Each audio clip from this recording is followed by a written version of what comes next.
Hi, this is Gary with CEO Juice. Going to spend about 20 minutes expanding on Net Promoter Score, talking a little bit about good profits and bad profits. I'm going to try and breeze through this fairly quickly, and I would ask if everybody could hold their questions until the end. For those who don't know us, I'll give you kind of a quick overview on what it is we do.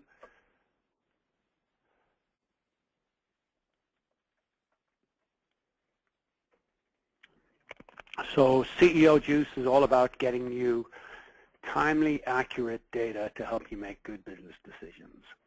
And we don't want to just get the information to you, but we want to ensure that information is accurate so you're confident in your decision. And we want to try and share best practice ideas. So when we get you information on a problem that needs to be fixed, give you some suggestions as to how we think you should go about fixing it. So we would ask you to think about a favorite report you have, maybe one that's open on your desk right now. When you look at that report and you scan through it, what exception catches your eye?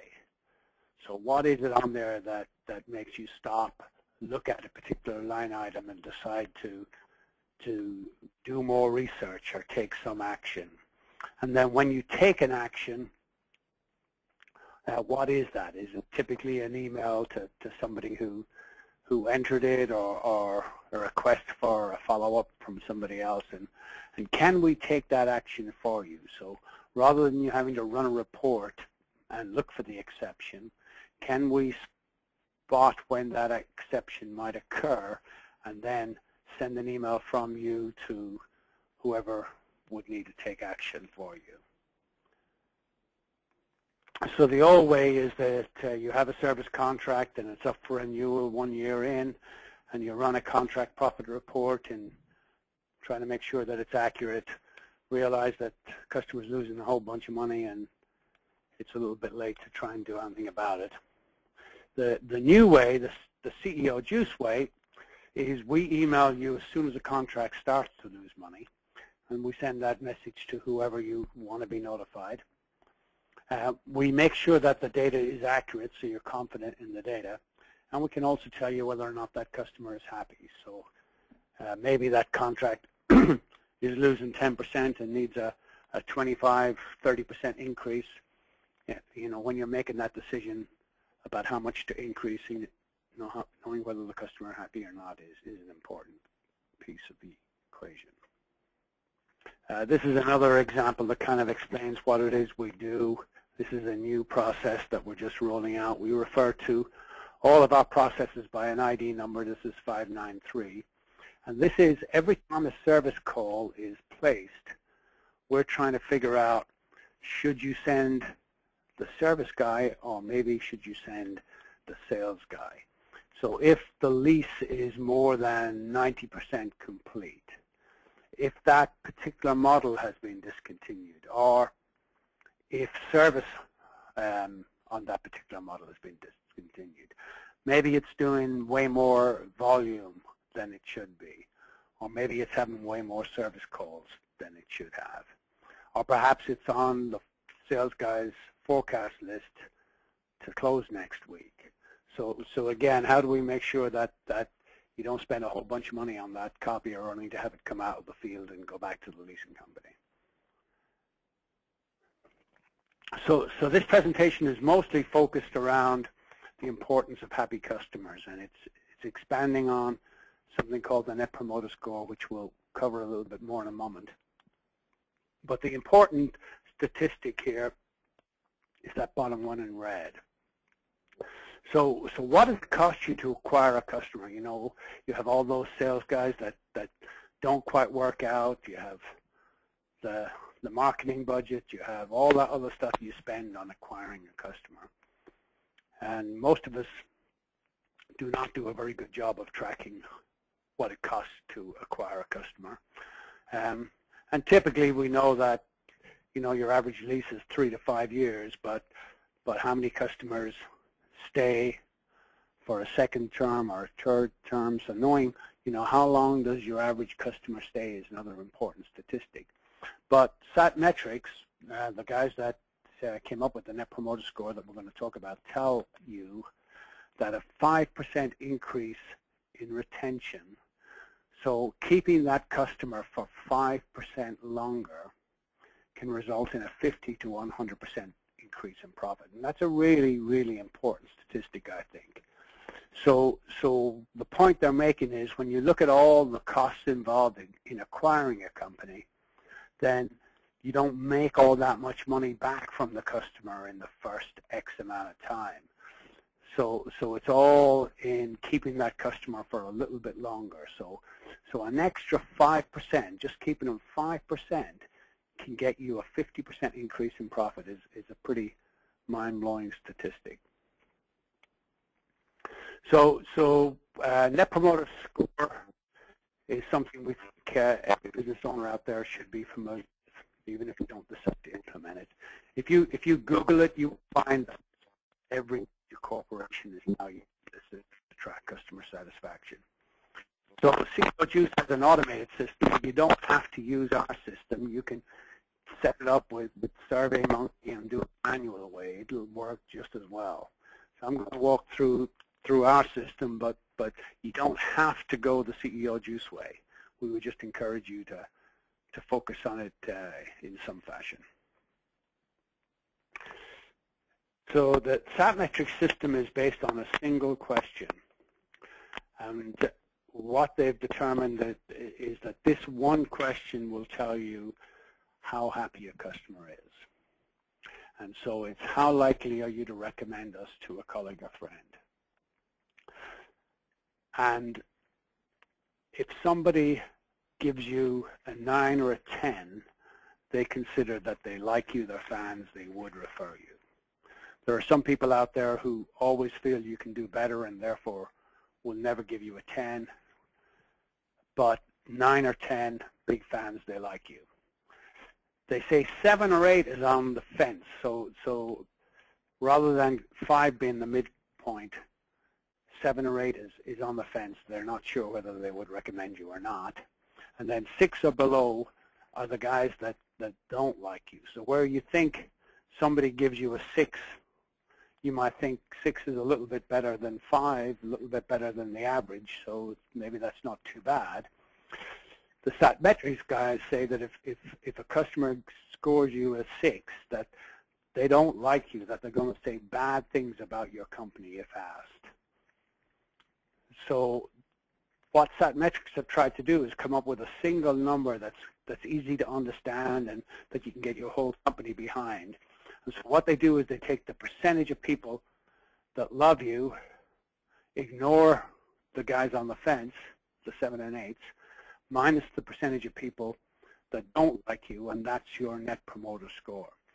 And so if you asked 10 customers or 10 different people at one customer, and 4 of them loved you, they gave you 9s or 10s, 3 of them were on the fence, and 3 of them gave you 0 to 6s, then your Net Promoter Score would be the 40% who love you minus the 30% who don't, so 10. So Net Promoter Score is a simple number that's easy to understand, but it has to be quantified. So it's kind of like profit or revenue. You can't say what was our Net Promoter Score without saying what was our Net Promoter Score for last month, or what was our Net Promoter Score for 2011. And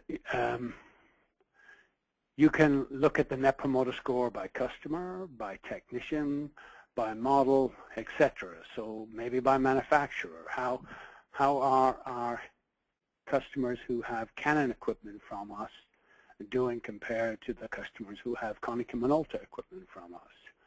Or how are customers with that latest version of the Canon doing compared to the older version? So there's lots of ways to slice and dice and look at the results.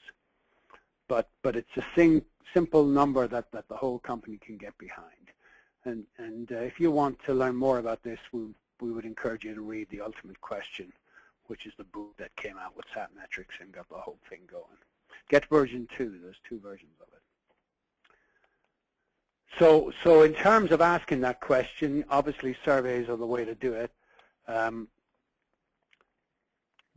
We would encourage you that maybe leaving cards behind which is what the copier industry has always done. You know, the tech leaves a card behind and there's some incentive to get the customer to fill it in, and the tech encourages them to fill it in.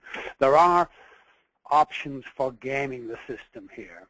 And so in other words, if a tech knows that he has upset a customer, then the chances are he's not going to leave that card behind. And an example is the Starbucks example. You know, if you go into Starbucks or even into Home Depot, you'll notice when they give you the receipt, they'll circle an area for you to give feedback. Well, if a customer's really unhappy or had to wait in line a long time, they're not going to circle it. You know, they're able to know, okay, I really took care of this guy. He's very happy. So there's options for gaming the system. So we also think that just surveying people every 90 days really doesn't cut it, because people generally don't remember that far back.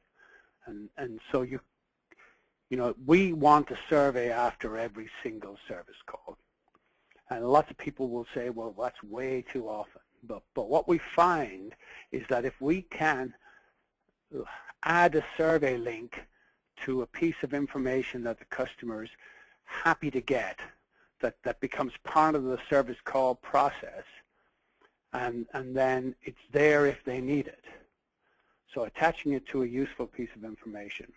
So in this instance, we send an email to the person who placed the call, and the email says, hey, as far as we're concerned, this is fixed. Got no parts on order, we've got no rescheduled calls in the system, we're not due to come back. We just want to make sure that it's working to your satisfaction. So the logic is even a customer who has perhaps 3 or 4 calls a day should still be happy to get this email, and then they'll just delete it if everything's good. And then they have the option, if something noteworthy, good or bad, has happened, they have an option to click the link and give some feedback. And so we find that for our new clients, the first year, we get a 20% average response, so, you know, 1 in 5 calls, and that drops to about 16% year 2 and on.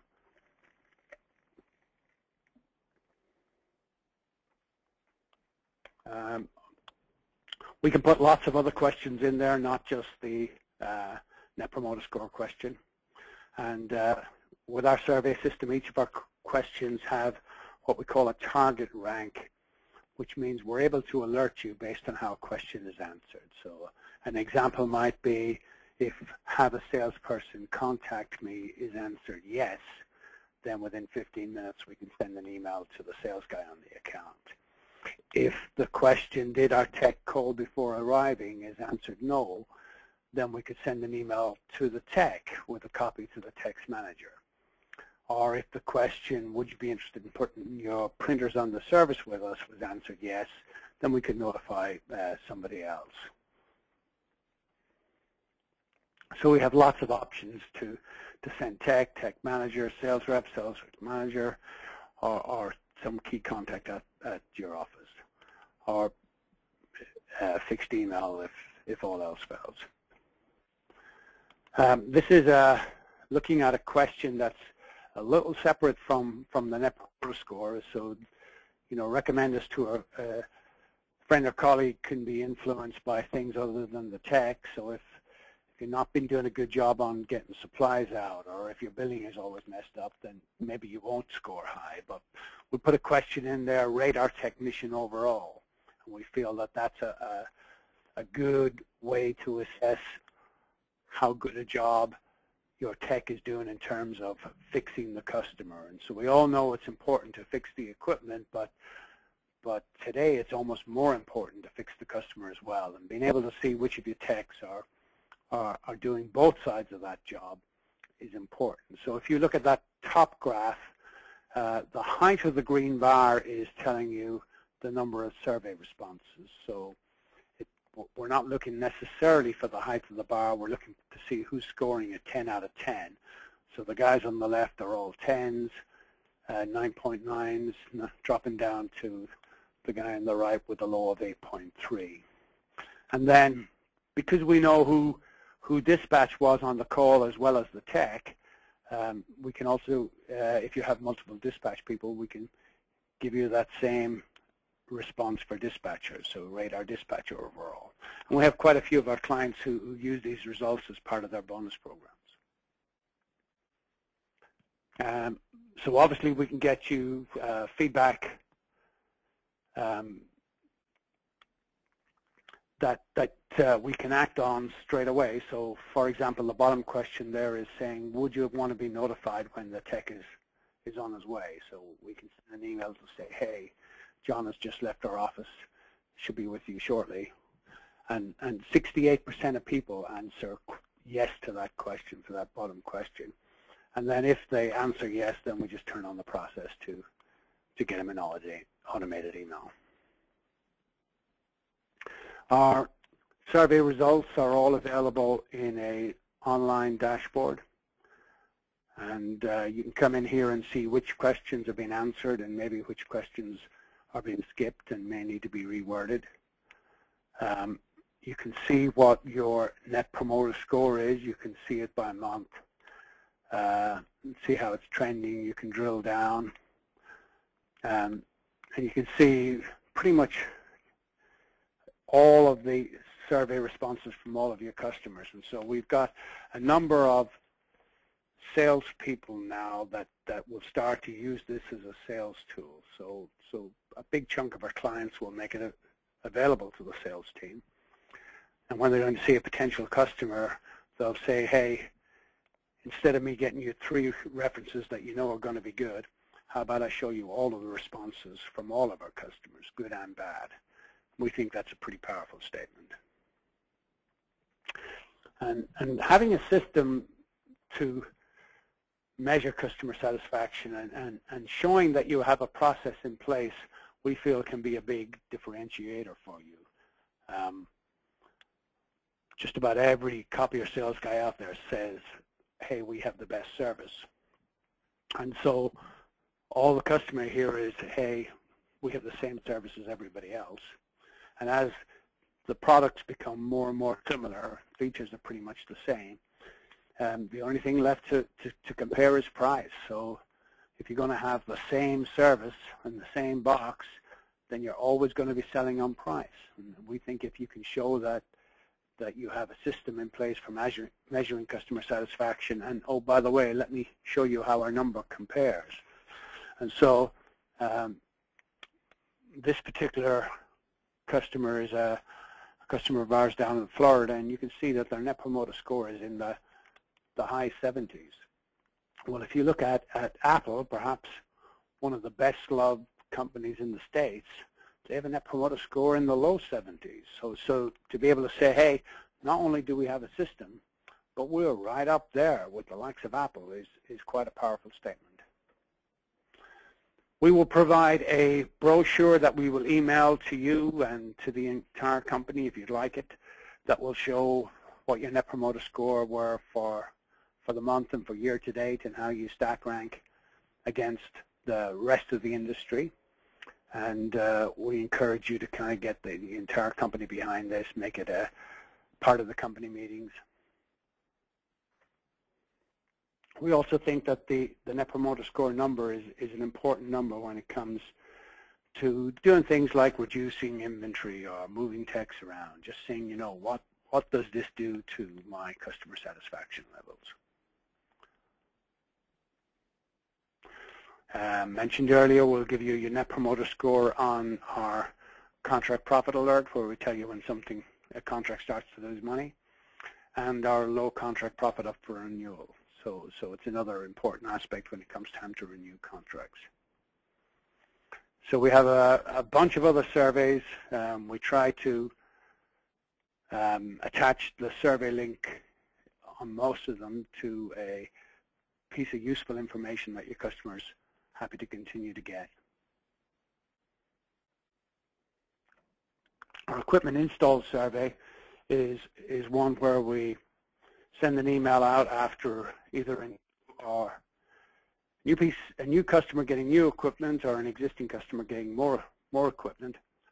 And as we start to track more of this cost of acquiring a customer and the length of a customer stays with you, a key metric that we want to know is how many people referred to you. So we're asking that you add this question at the bottom to your equipment install survey. And if you're not using CEO Juice, find some other way to track it, maybe a field in your CRM. This is an email that we would send to your customer with an update on the status of their supply order. We can let them know if it's back ordered, etc. But we can include a link for UPS tracking or for FedEx tracking. And so, again, this is a useful piece of information the customer can get. Click on the link and be able to see where their toner shipment's at. And with the latest version of PO Processor, we're able to do this on some drop ship orders as well. DGI is pulling that tracking information over at the PO Processor levels. So even though your supplies are drop shipped, we can still email the tracking link. And on everything that goes to your customer, we're able to dress it up, put a logo, Facebook links, etc. I'm spending a lot of time and effort kind of learning more and more about Net Promoter Score and customer loyalty and the impacts. And I covered an Apple webinar and thought I would just share this one piece of information that I thought was interesting. So the only requirement that Apple puts on their store employees is that the customer should have a positive experience. So if somebody goes into an Apple store and the best solution for them is to go buy a Windows phone, then Apple want their store employees to point that guy to where the Windows store is, so that person leaves with a positive experience. And it's a really interesting perspective. It's interesting to see what copier sales guys could learn from that. So Satmetrics, the guys behind NPS, publish some NPS leaders. And so you can see the 2012 survey results, some well-known brands, some companies that just do things the right way, companies with happy customers, companies where people will say, hey, you should go to Costco. They'll not only have the best price, but they've got a great return policy. Amazon, etc. The average U.S. company has a Net Promoter Score of 10. And there are whole industries out there with negative Net Promoter Scores. So there's a lot of companies out there that just don't do a good job of taking care of customers. The copier industry, you know, sometimes we give ourselves a bad rap. We think maybe our service is not great, but really, where else can you get a 2 to 4 hour response time? I mean, the copier industry does a pretty good job. So the average CEO Juice client, January through to the end of August of this year, 2012, Net Promoter Score of 85.76. That's a pretty high number. The closest industries that Satmetrics track are computer hardware and computer software. And so with NPS of 30 and an NPS of 46. So, you know, the copy industry's numbers are way up there.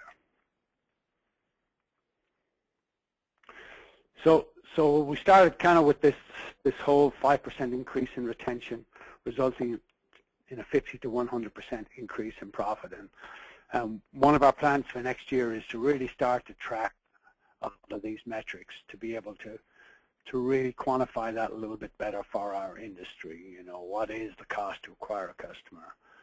What is the average life of a customer? And try to figure out this whole value of a promoter, which is the 9s or 10s, versus the detractor, which is the 0s to 6s, and to be able to try to come up with a relationship between an increase, a 1% increase in NPS and net profits. So one thing that is obvious, though, is that it takes a lot of promoters to offset one detractor. And so the best example I give is if you Google a restaurant you're planning to visit and read the reviews, and there's one bad review, how many good ones would you need to see before you would still go to that restaurant? And so there's lots of different statistics on that out there, anywhere from 5 to 15, but regardless, it's quite a few more fans you need to offset everybody who's saying bad things about your company. So we think that converting those detractors is a key piece to improving your Net Promoter Score. ID 559 will send a message to the tech and the tech's manager and whoever else you want to be notified whenever somebody who's been a detractor in the past, so on the previous service call they responded to a survey and gave you a low score, so now they're calling in again. So this is a time to put the white gloves on and take special care and make sure you do whatever you need to make this a positive experience for that person. This is a quote from 1-800-GOT-JUNK, just talking about being able to increase Net Promoter Score and the impact that can have on referrals and repeat rates. And obviously that, you know, I'm a sales guy, I can tell you that there's nothing stronger than a good referral. So increasing referrals is going to increase business, make for a more profitable, healthier business. So we would encourage you to learn more about this. Go to Google, research increasing your Net Promoter Score, track your referrals, convert those detractors, and then we'll start talking about focusing on good profits. So what are good profits? Well, let's start talking about what bad profits are, because that's a little easier to identify. So we all know when you go to change a flight and the airline's charging you more to change your flight than the original ticket cost. Very frustrating. And Southwest is the only airline out there that has a refund policy, or not a refund, but they'll credit you and let you change without penalty. You're going to have to pay whatever the current flight cost is, so if you wait until the last minute to change, it's going to cost you. But Southwest are the only people to do that, and they're one of the few guys in that industry that have a strong Net Promoter Score, and are a very profitable company. So you know, the whole financial services has negative Net Promoter Scores, and the banking industry is one of the worst. You know, the concept, and they still do it today, of let me submit the largest check first, so that instead of bouncing one big check and letting all the small ones go through, I bounce every single check and hit you with a fee for every one. Just a flat-out bad profit. You know, rebates, where you go and you buy a new cell phone and there's a $50 rebate, but there are so many rules around the exact barcode receipts and everything else that's got to be turned in that it becomes just such a frustrating exercise. I've given up on applying for rebates, especially through T-Mobile. They just make it a pain in the butt. The hotel room, the expensive hotel room, where they charge you $10 for internet access.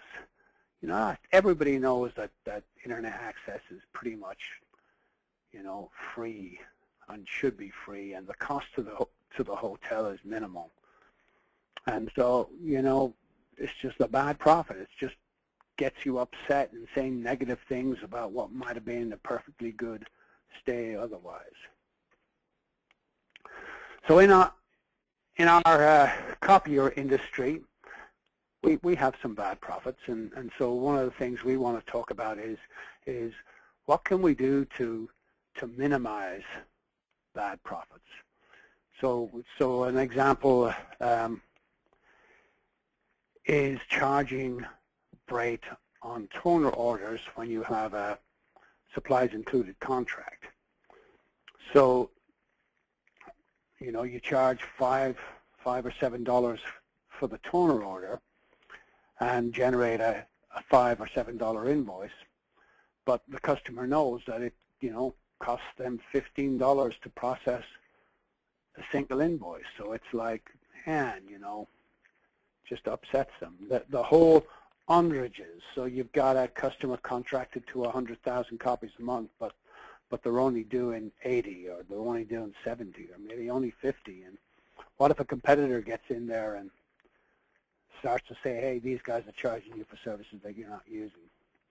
Or just sending a bill out because somebody's using way more toner than they should be. So what can we do to minimize these bad profits? So for example, we think that we have a process ID 600 which will take each of those individual freight invoices and just add it to the end of the contract invoice as a line item, just showing the freight charge each time you ship toner out. So the customer is only getting one invoice a month, their contract invoice, and it lists the 5 different freight charges that happen during the month. So we're just trying to minimize that bad profit. So ID 321 will tell you about those customers not hitting their minimums. And we suggest that an email, you have an email template that says, hey, we think you should review your contract, and send that out to the customer. And most of the customers won't respond and won't necessarily do anything with it, but at least you're able to say, hey, you know, we did give you a heads up, so that if a competitor gets in there, you're able to explain that you did reach out, but they didn't do anything about it. Excessive toner, you know, being able to send an email as soon as a customer starts using more toner and explaining exactly what the manufacturer says the clicks should be versus what they're actually doing, and asking them to check to make sure that it's not a spare shelf set on the shelf. So just communicating about it, we think will diminish the aspect of bad profits. So we're looking to share a lot more of this. We're starting to build a whole kind of library of what's a bad profit and what could we do to at least get it somewhat off the list of bad profits. And so as we trigger alerts and send you information, we're doing more and more links to best practice instructions, what we think is the best way to do something. And also letting you know which of our additional processes you may want to turn on to help turn this bad profit into a good profit. So these are just some more examples of letting people know about stuff that they should be using that they're not. So that's pretty much the end of my presentation. We've got quite a few questions stacking up here, which I'll get to. Just to say that we have about 600 or so of these different processes, not just for eAutomate, but for your CRM, your meter collection database, etc. And if you want to go take a look, go to ceojuice.com/alerts. ceojuice.com/alerts. Okay, so let's get to questions.